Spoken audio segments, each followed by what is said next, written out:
एक सम्राट जिसने तलवार के दम पर अखंड भारत का सपना सच किया, जिसने यूनानियों को खदेड़ा और धनानंद के साम्राज्य को मिट्टी में मिला दिया।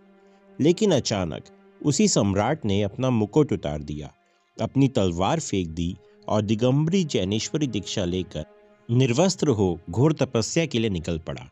लेकिन क्या आप जानते हैं, जब चंद्रगुप्त मौर्य जैन धर्म की दीक्षा ले रहे थे, तब उनके सबसे बड़े मार्गदर्शक और ब्राह्मण विद्वान चाणक्य कहाँ थे? क्या चाणक्य, जो राजनीति के सबसे बड़े खिलाड़ी थे, उन्होंने अपने सबसे प्रिय शिष्य को राजपाट छोड़ने से रोका था? चलिए जानते हैं इतिहास के पन्नों में छिपा यह अनकहा सच।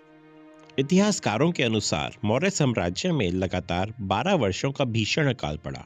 प्रजा त्राही त्राही कर रही थी। चंद्रगुप्त, जो एक संवेदनशील शासक थे, इस अकाल से टूट गए थे। उसी समय उनकी मुलाकात जैन आचार्य भद्रबाहु से हुई। चंद्रगुप्त को लगा कि शायद यह अकाल उनके पिछले कर्मों का फल है या नियति का संकेत। उन्होंने तय किया कि वे अब राजपाट त्याग कर आत्मशुद्धि के मार्ग पर चलेंगे। अब सवाल आता है, चाणक्य ने क्या किया?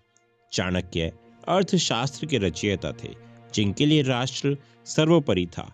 कई लोग सोचते हैं कि चाणक्य ने इसका विरोध किया होगा, लेकिन हकीकत कुछ और ही संकेत देती है। चाणक्य एक ब्राह्मण विद्वान थे, लेकिन वे राजधर्म को सबसे बड़ा मानते थे। चाणक्य खुद भी सत्ता के मोह से दूर एक कुटिया में रहते थे। शायद वे चंद्रगुप्त के इस वैराग्य को समझ पा रहे थे। साथ ही चाणक्य जानते थे कि साम्राज्य की नींव अब मजबूत हो चुकी है। चंद्रगुप्त के पुत्र बिंदुसार शासन के लिए तैयार थे। चाणक्य ने सुनिश्चित किया कि चंद्रगुप्त के जाने से पहले सत्ता का हस्तांतरण शांतिपूर्ण तरीके से बिंदुसार को हो जाए। यानी उन्होंने विरोध करने के बजाय इस बदलाव को मैनेज किया। अंत में चंद्रगुप्त मौर्य आचार्य भद्रबाहु के साथ दक्षिण भारत के श्रवणबेलगोला चले गए। वहां उन्होंने सल्लेखना अर्थात संथारा के माध्यम से अपने शरीर का त्याग किया। चाणक्य मगध में ही रहे और बिंदुसार के प्रधानमंत्री के रूप में कार्य करते रहे। यह भारतीय इतिहास का सबसे अनोखा उदाहरण है, जहां एक राजा अपनी स्वेच्छा से शून्य की ओर बढ़ जाता है और उसका गुरु उसे रोकने के बजाय राष्ट्र की अगली पीढ़ी को तैयार करने में जुट जाता है।